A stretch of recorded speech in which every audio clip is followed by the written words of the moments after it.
out of the gate. They're like, hey, we're old, we're boomers, but we're still gonna rock it. I like to call them the Silver Foxes of Deadlock. I mean, if you know about the Silver Foxes, I believe out in CS:GO, they take it from the start. Name at least reminds me, but. Now we got some others, you know, starting to hype in. We talked a little bit about Llama and Joy's obviously having some really high priority members come over from the Fortnite community. And, I mean, now they got to show up. They got to say, hey, we're still rocking with the big dogs.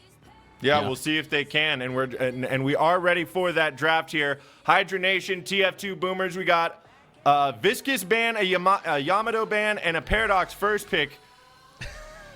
Paradox keeps getting buffed, so that's not really a surprise now, is it?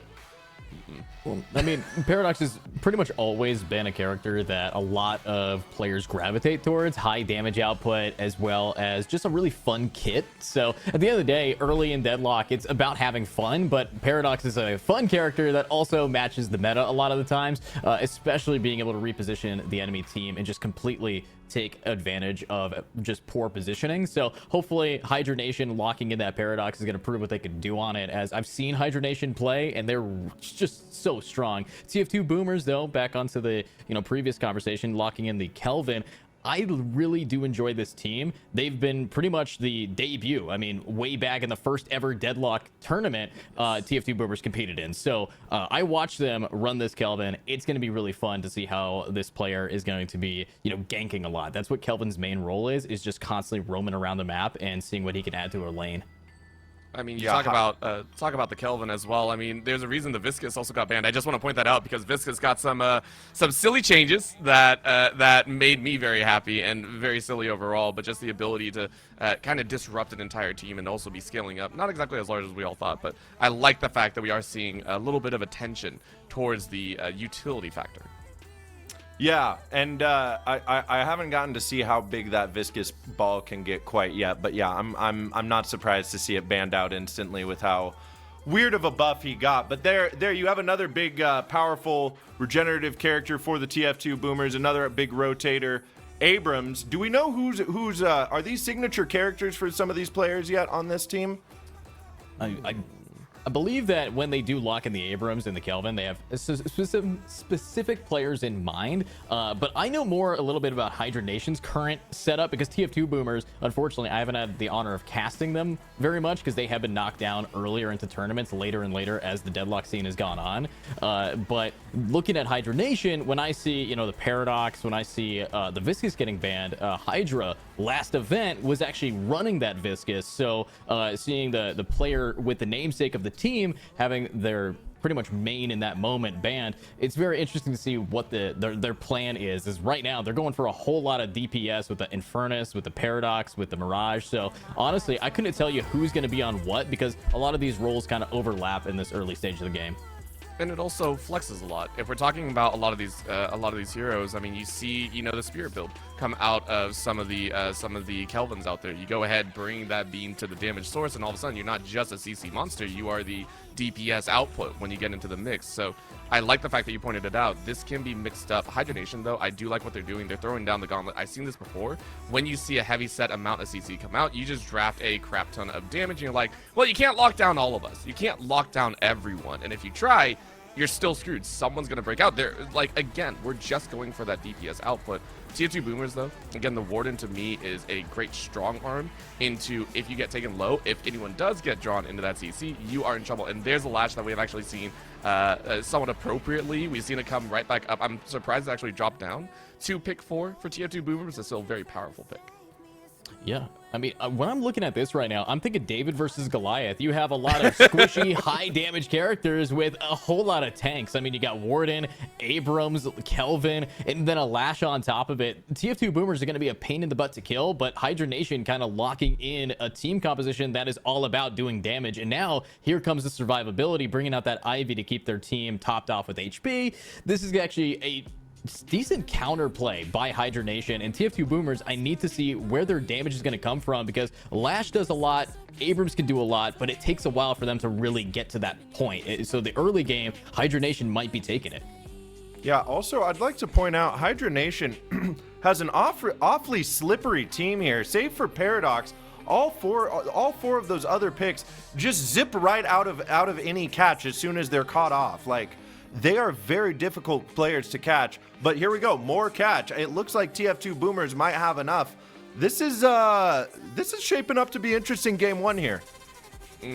I will say shout out out there to some of our favorite coverage from before. I believe it was Keg that really always said, in quotes, "I love Ivy," and that was, you know, the favorite part there. So gotta love the ability to be able to rotate out, and just as you said, slippery not only in the horizontal but now in the vertical, having that aerial drop. I mean, I've cast a lot of moments which are just hilarious with Ivy, but I mean, now you got the singularity behind it, so Hydra Nation are able to round out with a little bit of CC for their own, and this is what I was surprised about. TF2 Boomers actually drafting the McGinnis. So McGinnis, to me, actually, if you read the patch notes, you know McGinnis got touched on a little bit with the damage output of the turrets plus the HP. Still very strong, and such, instead of that first pick ability, we're now seeing it drop down to kind of that buffer zone to round out a composition, so still very powerful. Yeah, I'm also looking at the Dynamo getting locked in. I actually have not seen a lot of Dynamo being picked in this, but when you don't have Kelvin, when you don't have Warden, when you don't have a lot of the CC, Dynamo is the last guy you're going to be locking in because he's the last one available. TF2 Boomers did a great job sniping them all, like grabbing the McGinnis as well. I love the Dynamo pick because it's just enough of the CC, and especially with TF2 Boomers team comp, the Kelvin, the Abrams, the Lash are going to want everybody to be pretty close together for their team. So if we can see a complete switch around with a Dynamo ultimate, it just completely goes in the hand of Hydra Nation. And if Hydra Nation's team is so strong in the early game like it suggests, then TF2 Boomers are going to have a rough time in the late game thanks to that Dynamo pick.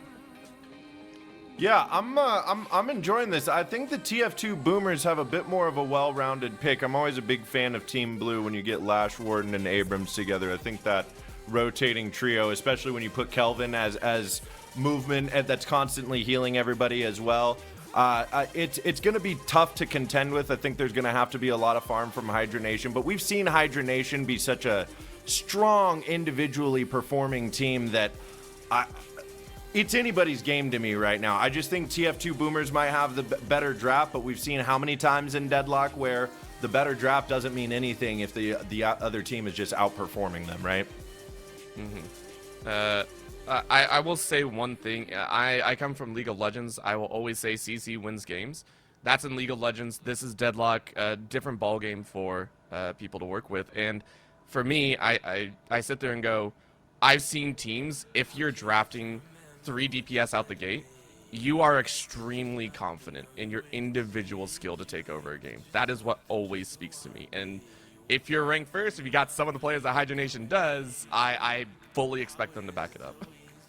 Yeah, when I look at Hydra Nation, I gotta say this. These guys are first blood finders. They love going for the early amount of damage. TF2 Boomers, yeah, they have a decent chunk of health at the start of the game here, but if you're up against, a Pocket, if you're up against a Paradox, they can do a lot of harass early, especially Ivy, right? So we can actually see them try to go for those first bloods and really set themselves up for success early in this game.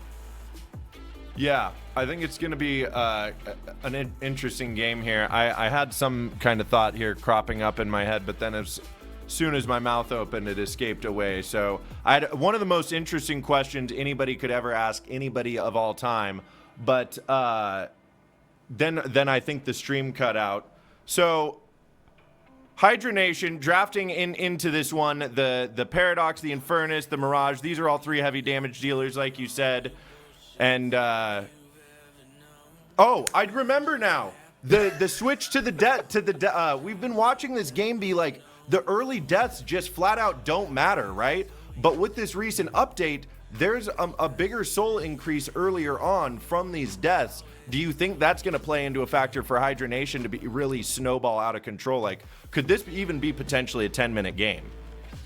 Well, push power wise, if they don't have McGinnis, it's really hard to just take down those late game shrines, even if they get a ton of feeding happening, if they just absolutely farm this team. So I don't think that this is going to be really much of a 10-minute game because, yeah, they have a lot of damage, but that damage is against these tanky HP having characters, not exactly once they get up against the base bosses. Once they get up against those shrines, they're a little bit too tanky. That's why I really like McGinnis, because the turret adds so much, just chip damage constant.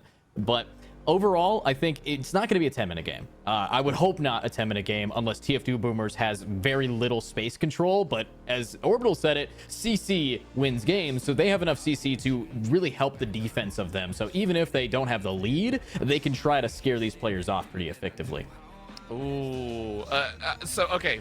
I'm going to leverage that once again. I know CC wins games.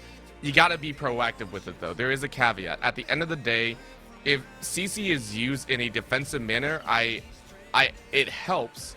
But whenever it comes to a style like this, which is a wombo at the end, CC has to be proactive at that point. So I will go back and almost like have to add a little bit of a footnote. So what I said, I'm like, if TF2 Boomers are put on the back foot early by this overall aggression, they find it much harder to get that wombo out. You need to be able to, as you said, catch that Paradox, catch the Inferno. Like, you need to be able to catch everyone, and it's not just one DPS. So if we're looking at TF2 Boomers and we're saying, yes, they can win, we need to see them be proactive. If the game in the early game starts to round out towards Hydra Nation, if we start to see these DPS start to take over, I actually find it very hard for TF2 Boomers to actually get an extensive lead, or at least it's going to be a very long climb back up that mountain. So that's the thing that I'm going to say there for them, though. But I do agree, the stall tactic that TF2 Boomers can put out is going to be very strong if they're able to play evenly against Hydra Nation. Yeah, and I'm also right now in the live chat, we just got a little breakdown of where the laning phases are going to be. So looking at, you know, the Paradox versus the Abrams, looking at the Mirage versus the Lash. Obviously, they can jump the wires if they don't like this too much. But overall, I think that having, you know, Paradox versus Abrams, that's going to be a big point of contention, especially, you know, the solo lanes are going to have to struggle because on the other side of it, you have heal support with Infernus, heal support with Pocket. So those lanes, you're probably not going to be seeing a lot of deaths over here for Hydra Nation, you know. I mean, they're gonna sit there pretty. This is looking like a tough game for TF2 Boomers. I've got hope for them. Like I said, I like their draft a lot, but yeah, just like you said, these two duo lanes, it's gonna be tough to get in there on both the Pocket and the Infernus, and those are two characters you just don't want spiraling out of control at the beginning of the round. And then you've got Paradox and Mirage playing the solo lanes. But with that, guys, I cut to you guys. Take it away for us. Hey, let's go. All right, getting in the game, getting on to the map first, and as we said, lane assignments are set. And already with the start, I love the fact that we got pointed out, but we actually see a little bit of shift. Solo lane straight into the middle, giving a little bit of a shorter lane output, and the duo is actually set on the outside, so shaking it up a bit. Yeah, but still going to be a very similar matchup here. But overall, when I look at this game, Orbital, I am going to be looking at that early harassment. Also, just who is more proficient in getting that CS, getting those last hits. And as we do see right now, looks like Hydra Nation already winning out every single wave near flawlessly on the money department. And I like this early state. Again, try and get your lane assignments tagged out. The early kind of adjustments, pushing up with those supports and saying we are good. Right now, though, we're watching this this center stage right now, middle or near left, trying to set themselves up in hydration. I want to see how well you can play this out. Right now, though, just eyeballing the damage DPS going out. So far, it is mostly the Kelvin eating a lot there on the Sapphire side. Yeah, taking a little bit of damage, but the thing is they do have the opportunity to just, you know, take their time, get some passive healing going on. But look at this Ivy, just so much harassment, landing both the CC and actually taking out, what, 20% of the Abrams there. So overall, when I'm looking at this round, looking at the early game, you can see one team is already showing a lot more confidence. And you have to. Again, with this DPS output, with the draft that you've had, you need to push. You need to be able to get this early game under control. And, I mean, the nice part is for TF2 Boomers, they haven't really lost anyone just yet. So they are able to kind of maintain their setup. They're able to kind of keep themselves in a relatively good pace. And we're still trying to wait and see. Right now, the camps are also most likely going to start getting farmed up. We're going to see that increase in econ inside of those soul counts. We're looking at the beginners, though. Go ahead, throw down a little bit of the medicals and get that emergency camp set up. Yeah, now looking at this so far, you're looking at some players getting real low. I think that Warden might be the first blood. Wow. Over to the Mirage. So pretty solid first blood. Again, Hydra Nation, they are the finders of the first. And that is one moment where you give it to the Mirage. That's somebody who can start snowballing pretty early here, especially when they're taking out a Warden who does take a lot longer to actually build up. But it looks like a more skirmish is going to happen. And I think the Pocket is in a real bad position here.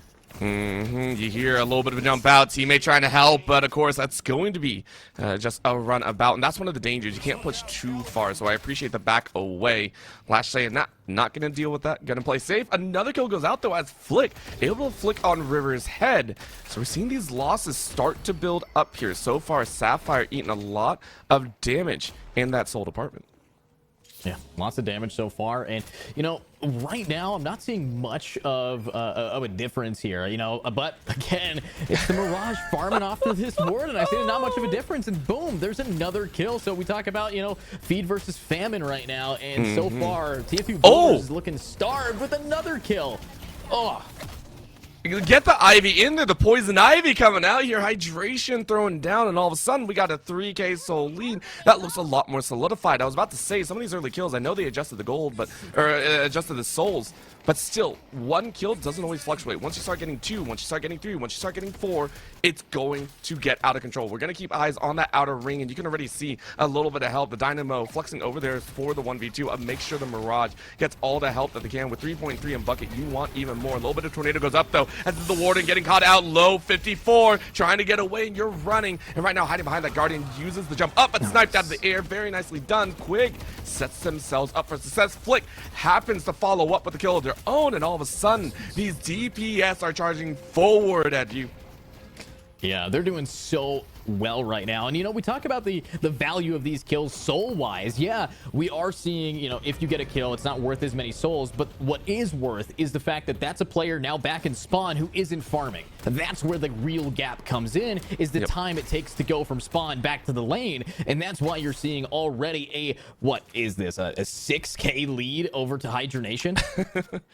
It's a wild one, and there's a reason Hydra Nation are seeded first here. We talked about the up-and-comers. We talked about these players now stepping up, and there's a reason why the Deadlock scene is becoming more vibrant, in my opinion. You get teams like this showing up here, showing their skill, and it's only going to continue. There goes the Singularity. Might as well draw him in. Salty, a little bit salty, but able to bump out, but the rest of the team is here. This Dynamo is trying to play a little bit behind, but there it is. The kill goes out. Hydration's like, yo, give me some more. Another kill goes down here in the inner left, and it looks like they're going to get a little bit more quick for their own. Going, please, let's get a little bit of healing, but Hydration's like, no worries. Let's go ahead and keep farming. Yeah, and farming is pretty much the name of the game right now, but they're farming players, not creates another kill down. It looks so easy by Hydra Nation because we're already seeing a 3k spree thanks to Flick, and it's the Warden fighting the Mirage again, so we already know what's going to happen here. That's another 3k killing spree, and TF2 Boomers are looking their age right now with everybody kind of getting just shut back. Oh, man, you can't say that. I mean, they're not in wheelchairs yet. That's all I'm going to say about that one. Right now, you can see the kills coming out. You notice there's a 4. At this point, we're not watching the Mirage. We know Mirage is going to pop off. That's all I really care about. We're looking at the rest. Where else are you pushing? Hydra Nation saying, put some respect on our name. We deserve to be here and then some. Yeah, and honestly, now we're finally seeing the Mirage taking down to such low HP. We could see the 3k killing spree end, but the Paradox still just getting so much space. We're going to see another Guardian falling soon, but again, it's a full recovery, and a fight might be breaking out, but whew, that is a fast-moving Abrams. Extremely fast. Abrams like, hey, hello, bye. I'm on that run. Right now, the McGinnis, though, getting caught out here inside of the Ivy, and you are lit. 240 in 1. Flex says, let me show you the weight of 6k souls. Wow. And remember, this is going to be a best of 1 in the upper semis, so seeing this early lead pretty much tells you that Hydra Nation just wants to be taking it all the way, but Lash ult coming on in, and the fight will break out. Will the Infernus survive this? I think so. You gotta run. You knew the backup was coming here, and you were really just trying to slow things down. That's your plan, so you can go right back to farming. On the back end, though, this is gonna be that catch once again. Swap out straight into the middle, and that's the kill that you like to see. Rocker getting in on the action as well. Wow, absolutely beautifully played there. But look at this, the Paradox swinging on in with some explosive entries, trying to do some damage. But again, it is Flick just getting those picks, starting off incredibly strong. Not a whole lot of opportunities as we're nearing a not the 2K lead, a 20K lead over to Hydra Nation. And they're just going to keep up farming, taking over all of these side camps and every lane. You know you're doing well when you make the casters forget a 0 on your souls lead. Like, you know you're doing well. And I love it. This is what we want to see right now as Leffa gets into the mix. Once again, this poor Lash has been essentially punished. Lash and Warden have actually been taken out more times than I can count in these scenarios, and that's why you were talking about that Guardian lead right now already. That is seeing a loss of 3-1, as that inner left has really been challenged right now, though. It is going to be a team fight for the ages, if possible, as Snowstorm comes out, but the Kelvin isn't really able to find anything. Instead, Salty has to run away. Salty trying to chase back for their own, but Leffa gets a kill on Death. You were watching a little bit of the pocket, a hand onto this Walker, but that's going to be the Lash up in the air. You have to run away. You cannot get caught here because you want to work with the rest of the team. Save your KDA. Honestly, though, that was a pretty solid fake out from the Lash, jumping up like that, trying to bait, saying, hey, I got my ult. He doesn't have it. He Nope. just completely foed them there. But looking at this, it is the Mirage in a 1v2, just doing more damage than he's taking. So not too shabby. His team is going to be coming in, and oh my god, this Warden can't possibly be dying again, can he? No, this is pain. Right now, the Ivy, though, coming in from the side. Hydration wants a piece. DMV takes out Tankman. It's a nice one to have. The chase forward, though. How far are you going to chase? The wall goes up, and Boink lives with a freaking sliver. There is no HP in that HP bar. In goes a little bit of fight, though. Chase now on the right side of your screen, as that's just a hard rush down. Flick sends Deathy straight to that throw, and Leffa finds Salty as well. This Walker sees their team die, as it's a 4-man push on the Sapphire Walker. Wow. And the positioning from them, obviously they're not going to be taking any damage from this. It's a free lane. And now we're seeing also a new flex slot unlocked, and another character might be dying here. Oh, wait. Jeez. The gank. They're jumping on Mirage. This could be the shutdown that they need. And no, he actually still managed to get a kill. And wait, are you out? Ain't no way. Nah, you're good. You gotta love it. Oh my god. The TP to get out of town. You save that 6-kill streak as well. Wow. I mean, historically speaking, these two teams have been in a lot of these tournaments, so they've played against each other, and it seems like Hydra Nation's the one learning the lesson of just how to beat this team down. And now, oh my god, are we approaching 30,000 soul deficit here with a urn picked up and another Walker? But this time, it's a Walker being fought for the Amber side. This could be a opening to really just set themselves up for more space on the map. But again, you fight those Walkers, you are going to get ganked by the entirety of Hydra Nation. And you can see here, go ahead, walk forward. That's going to be a little bit of a tether, though. Hook to the Guardian, but Leffa's like, I don't need to worry. Underneath the bridge, though, fight breaking out here, and you get a little bit of TP up. Now you chase even further, as 3 are dead in the blink of an eye. Looking for one more as Abrams trying to float away, but the stone tower, the statue, brings about death. Bring on the pain. Even the supports get into the mix. Wow, just so beautiful. And it's time to bank that urn. In that entire fight, we just saw this Paradox just taking a little stroll, and there's going to be the lead. That is an insane number. Actually, it might be 40,000 souls now. Yeah, it's about to be. Holy, 39,000 soul deficit, and they are just continuing on the move. They're working as a full-blown squad, taking Walker after Walker, team fight after team fight. And yeah, this is probably going to be one of them quick games. I'm assuming that we could be done here in the next like 4 minutes. Definitely wasn't 10, but might be under 15. This is a squad saying we deserve to be here. Look at the ice. Sometimes fire cannot be put out, though, as you are just hard firing. There's going to be a kill back, though. Salty, a little bit salty about the early 10 minutes, trying to throw some pain back.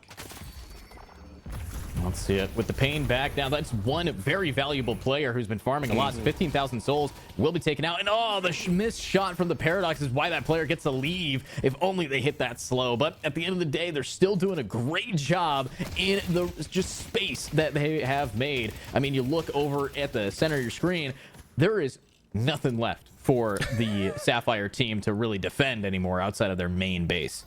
This is almost like a blitzkrieg of action as a wall goes up once again. Now capturing a little bit of that Ivy. Ivy, though, flying their way up, drops the statue, trying to draw them all in. Keeps up with the kills. Boink is bonked. Down goes Tankman. You're at this point just paper.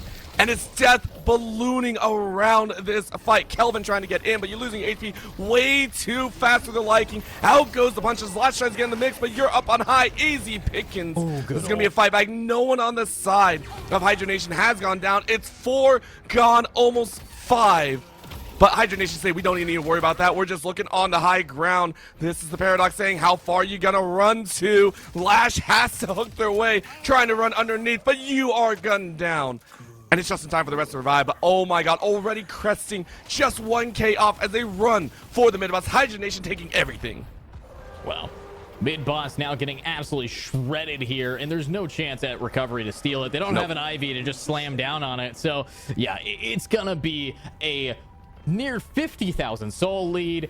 Nearly every single utility point, every objective has been taken, and there's nowhere for this team, TF2 Boomers, to even farm. They are the farm. They are been absolutely planted 6 feet down, and unfortunately with the Rejuvenator, if they can get 1 kill, which is, you know, once in a blue moon, they're just going to come back immediately.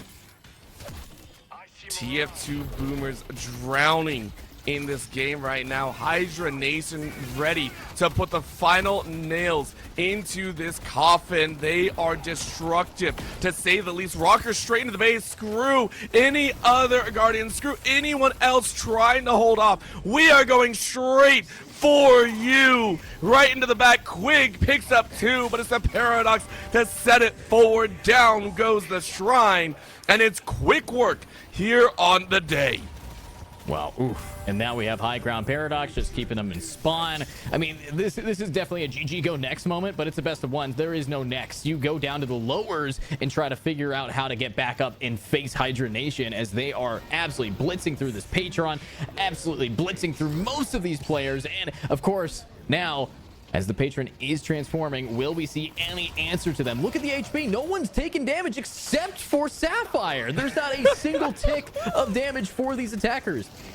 In a weakened state, nothing is left. The Patron cries out, where is my defense? There is none. You get nothing. You lose. Hydra Nation farming the kills, farming the DPS. Kelvin right back down last, trying to revive in 9, but I don't think it's going to happen. In goes a stone form as once again Hydra Nation claim to a victory. 120,000 souls to 62. A 9-kill streak at the end.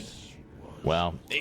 Just triple-digit K with double what the previous teammate had. So honestly, Hydra Nation, they showed up that they are one of the best teams in NA for a reason. I mean, a lot of these players, previous OWL gamers. I mean, these guys, Hydra especially, Leafa, if you guys play Overwatch, you recognize these players. So seeing them pop off like this is just dramatic. And seeing them in a brand new game showcase that this is maybe their main focus coming up, as, you know, new shift in the esports scene, new game to watch, new game to play.